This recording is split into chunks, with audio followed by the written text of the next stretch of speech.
Today I have another edition of Dr. Bickmore's Why Wednesday interviews, and my guest today is the fabulous Chris Crutcher. Say hi, Chris. Hello, hello. We'll be talking a little bit about his career, retrospective, and some of the books that he thinks have staying power according to the things he hears from teachers and students. And we're ready just to have a conversation that takes us where we end up going. I like it. I like it. I'm still back on fabulous. Well, I didn't want to say extraordinary because that might be negative. So I thought fabulous Unique goes either way. I was trying to see something that would bend towards the positive.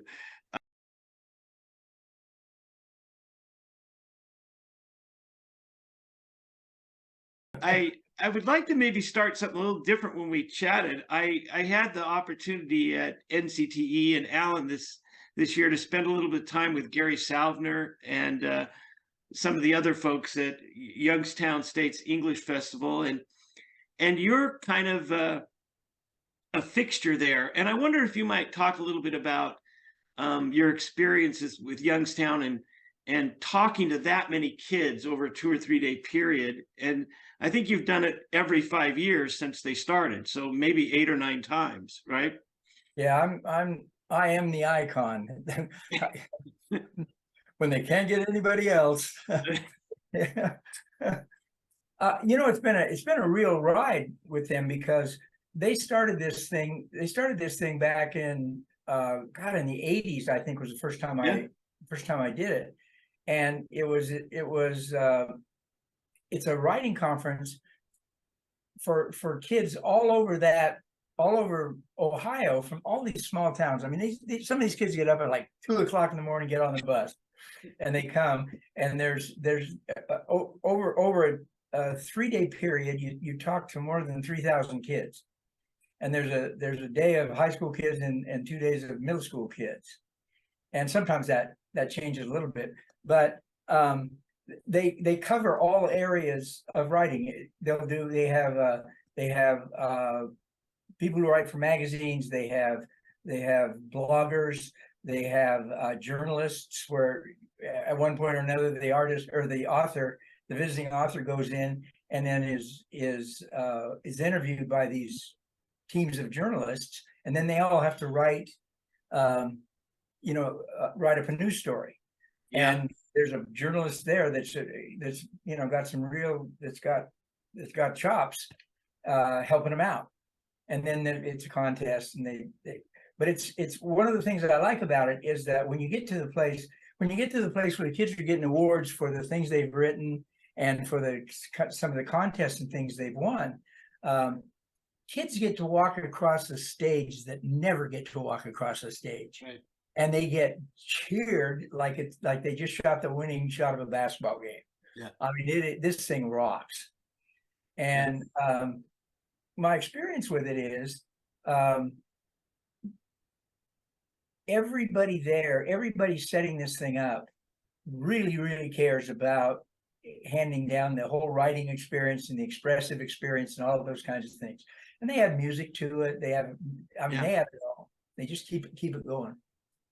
So it's been great to be a part of it. At one point, and this is actually something that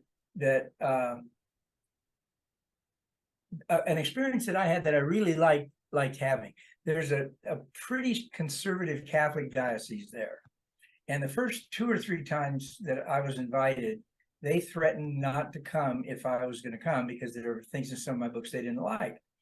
And so the Gary and whoever, all the people at Youngstown says, well, I guess you're not going to come.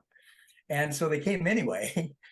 And we had some really great dialogue about the reasons that they didn't want their kids reading my stuff, and the reasons that I thought they should take a breath and read my stuff, and other authors that they didn't agree with, read their stuff with the kids. And if they still didn't like it, tell them why they didn't like it. Yeah. But listen to the kid, to why they did. Yeah.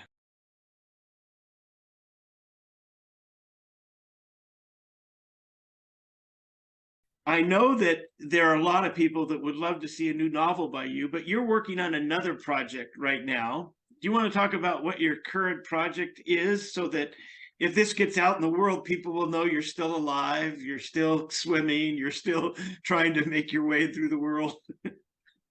Slowly, slowly, slowly. This this project that I started in on that I thought was going to be a really simple project and easy to write, what my intention in the beginning was to look around through my history in the world of mental health and working in alternative education, all those things, and picking up some of the real people in the world that turned into characters in my books, and to tell the true story behind the story that I created. And in the beginning it was really easy, and I had to get some permissions and things like that. I wasn't gonna just all of a sudden spring something on somebody in the world. Some kid goes to school and reads about his mom and dad. But anyway, I took care of those things. But the current situation in education and in literature in general, and the political stuff that's going on, this book kept going off in different directions. Because when I started writing my first book, Running Loose, a pretty simple, straightforward book, but by the time it came out in paperback, it was on the top 10 banned books list in USA Today. I mean, I was on a list with Kurt Vonnegut, right, and and 8 other heavyweights, and then 9 Gullivers and a Lilliputian. Yeah, right. But it always seemed like a real straightforward argument on my part. I mean, books were being banned by the religious right or the conservative right, and I grew up with a real conservative in a conservative family at the time, 40s, 50s, 60s. My dad was a bomber pilot in World War II, and he came back from that war. 35 missions over Germany before he was the age I was when I graduated from college. And he came back a patriot, and he was a smart man, and he was a voracious reader. But I grew up hearing, he was active in politics, hearing that, some of the most important things, and probably the most important amendment in the Constitution, was the First Amendment. The idea that we could share ideas, whether we agree with them or not. And the other was the value of the separation of church and state for the good of both. For the good of the church and for the good of the state. You don't want either one messing in each other's business. And so that was just kind of like, I had, by the time I was in the 4th grade, I'd taken my senior government class.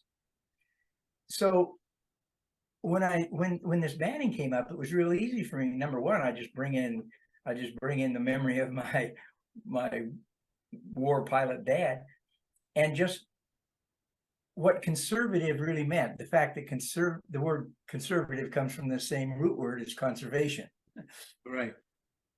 And so the back and forth that I had about those stories was a back and forth, number one, from the point of view of, the political point of view, or the point of view of the First Amendment, the fact that all ideas were out there to be looked at. But the other one kind of came from my therapy self, because I was working as a therapist, as child and family therapist, was the division between parents and kids when the parents kind of refuse to see the world through their kids' eyes. And the fact that if you sit down and have a conversation, make some kind of a level playing field, that you'll understand where your kid's coming from, and your kid will understand where you're coming from, and you're going to get someplace with it, wherever it is. But both of you are going to feel heard, but particularly the kid is going to feel heard. People are coming, in Texas and Florida and places like that. They're having lists of like 500 books or Yeah. 300 books that they want banned. And they just go through, and it's like, if it's written by an LGBTQ plus person, it's got to go. If it's not white, if it makes a white kid feel uncomfortable, it's got to go. I mean, it's just, it's so ridiculous to me on that level, but it scares me because it has so much power. So as I'm writing this story, I'm looking back at the books of my books that have been banned and why they were banned. And I got banned in the 80s for including gay characters in my stories. Yeah. And I got banned, I mean, for racial stuff in stories and language in stories, but all of those things that are getting banned now, there were the seeds of it back when it started. And for me, it was like every book. They all got banned someplace. And that's not a big deal. I mean, it's like if it's banned in a school someplace, it doesn't get, it's not banned in every other school. But it brought up this time information that I really want young people to know now, because my history, I was born 1 year after World War II. And so World War II was kind of everywhere, and the Cold War and all of that, everywhere in my, and when I write now, even though I might not be writing about the war, that's my point of view. And young people now have a different one. I mean, senior in high school when John Kennedy got killed. Yeah. So they have a different, and so I want, to some degree, I want to talk about the stories and why I wrote them and why they got banned. But I want to make it really clear that I don't have a whole lot to do with this anymore. Yeah. Young people. So you see yourself as represented a period of time that had some problems and had some things, but one of the things when you and I have talked, some of these problems kids are having are not going away. And in some ways they're intensified, maybe because of social media, maybe because of the big divide between left and right politically, maybe because of the way that a small group of people can influence a school board. So I'm wondering if when you get this book done and tell the stories of, look, here's the real person and here's how it came out in fiction. Right. If that will be a way to say, we need to look at stories and how they can play out as beneficial for kids. Yes. Because one of the things, if you look at the kids that come up to you at school visits or Youngstown, places like that at big conferences, or the emails and letters that you get as a writer, one of the things you always hear or read about is how some character found his way into that reader's life. And there's this, what if that was me, or what if that was my friend? And I remember doing that with Scout back in 1961. It's like, I could be Scout's friend. And then I thought, well, she might not want to be my friend, but I could be Scout's friend. And you get that, there's a real-time emotional intelligence that gets elevated in reading a story about somebody that you can relate to. Like if I take Staying Fat for Sarah Byrnes. Sarah Byrnes has been disfigured. She was purposely disfigured. She was burned in her face. She has scars. Now, a whole lot of the kids that love that book, they aren't scarred. They're not, but they're scarred. They're scarred on the inside, and they felt like the outsider. They felt bullied. They've bullied because they felt bullied. I mean, there's all of these different things that happen, and so I look at what's happened with social media. It is scary what happens with social media. And I was talking with somebody about this last night. I thought, I wasn't a tough guy at all, so it was pretty easy to bully me. I was pretty funny, so people didn't bully me too much, but I could get bullied. But if I'd had social media, I'd have been a wrecking crew, because I was good at bad humor. And I was, boy, if you messed with me, I could get even with you with words. I look back at some of the times I did that, just faced it, and I'm embarrassed even now. Yeah. And I think that what a way to just weaponize a thing that we're supposed to be in love with, language. Right. And you can so social media does that, and I think that's tougher on kids. I wrote there's a girl in a character in Whale Talk who gets pregnant. She's a real religious girl. She gets pregnant. She didn't think she would, and she ends up having to go for an abortion. And her boyfriend, who is also very religious, won't take her because he can't be sullied by this thing. He's been preaching against it, and he can't let people see. And so she goes to it. And anybody who reads my stuff knows that I'm pretty left leaning. But the truth of that is, there are so many levels to that whole issue of abortion. It's like she goes to get it. She has no idea what it's going to feel like. She doesn't have anybody to talk to say, these are the possibilities. I mean, she has none of that. She just in panic goes and does it. And when she's finished, there's no way in the world, if you go in with no intelligence, that you're going to come out with any intelligence. You're just going to come out scared, or you're going to come out wondering. And so when I wrote that in the book, my purpose was to say, this is not an easy thing to talk about. Yeah. But the fact that it was in there, just the fact that it was in there, because the people who wanted it banned didn't read it, the fact that it was in there gets the book banned.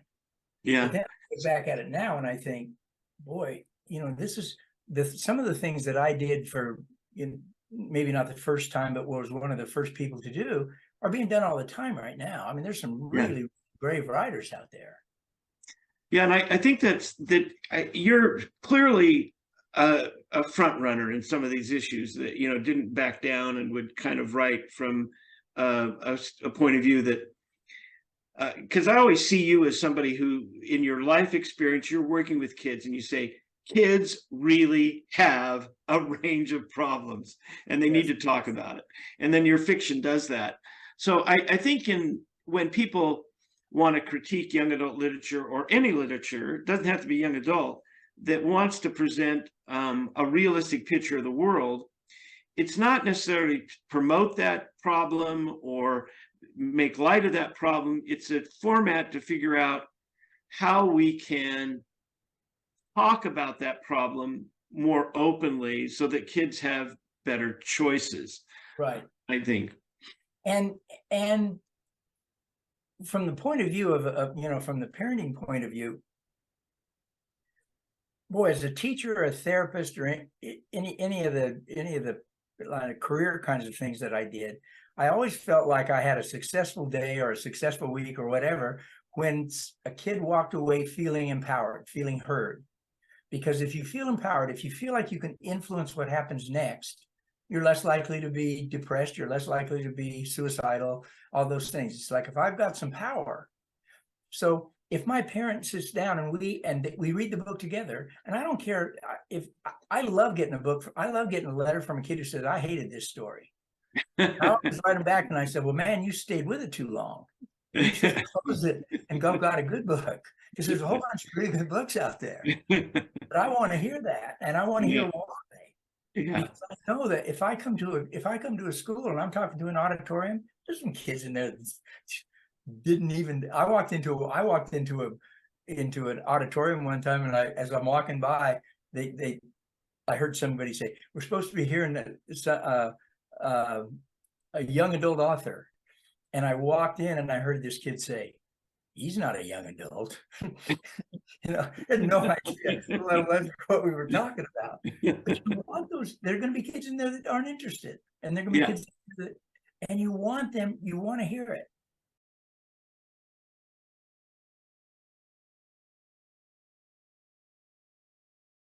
The empowerment issue is big.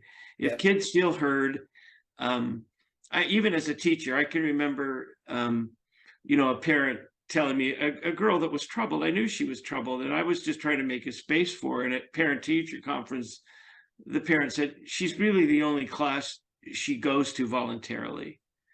And I thought, well, she's not doing anything in my class, and we talked about that. But in some place, it was a safe place. And when the parent told me that, it even gave me more permission to kind of let her be there and try to encourage her when I could to do something, right? And thankfully, over time, this girl, I knew her all 3 years in high school, got healthier, got better, was better in place in the world. But I thought, what if she wouldn't have had a place in school where she felt like she was part of the group, part of the class? And so sometimes we don't get, as teachers or parents or just adults in the world, that insight that these kids are looking for some place to belong. And it might be a class, it might be their parent, it might be a group of peers, but some of them really struggle to find that place. And if you're a person, if you're an educator, you're a parent or whatever, that comes out really against some problem, something that's elevated or highlighted in a story, and you're really against that, and you don't want to hear anything about it or all that, you've just taken yourself off a real short list of people to turn to. Yeah. For any given kid. Yeah, and I think that's true.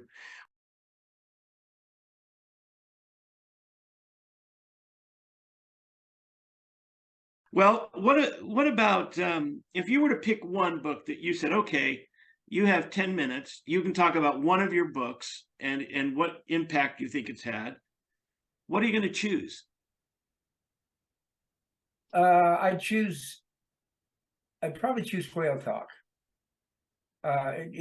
Whale Talk and Sarah Byrnes would be they're close run, but Whale Talk, there's more in Whale Talk that I have a real personal connection to.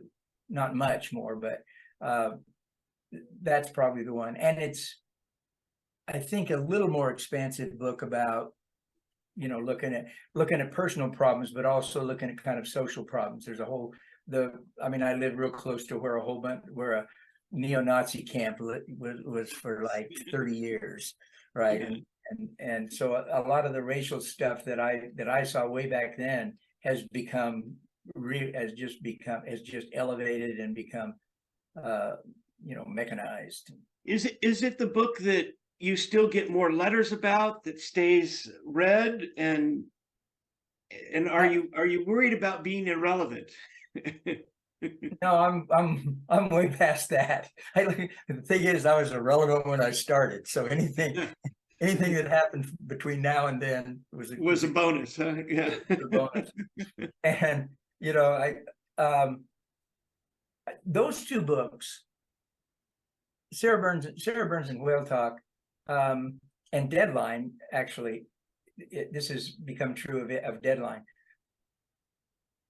They're pretty universal. I mean, there's no iPhones, there's a telephone booth, right. One of them. There's somebody has a typewriter, I think, in one. Things you have to see in a museum. But the kids, that doesn't, the fundamental problems that come up, the racial struggles, the outsider struggles. I mean, I was at the Youngstown thing just this last time, and I ended up talking. I was talking about some stuff that had gone on. And I was talking about some of the things that were behind Chinese handcuffs, and that was a book that included a girl who had been molested within her family over a period of time. And this young girl, it was one of the, I think it was the high school days, but she couldn't have been more than a freshman. And it might have been one of the junior high days. She walked up at the end, and she, like, several kids brought her up. And she just, she was kind of shaken. She's a little kid, God. And she said, "Would you hug me?" And I said, "Yeah, you're not supposed to do that.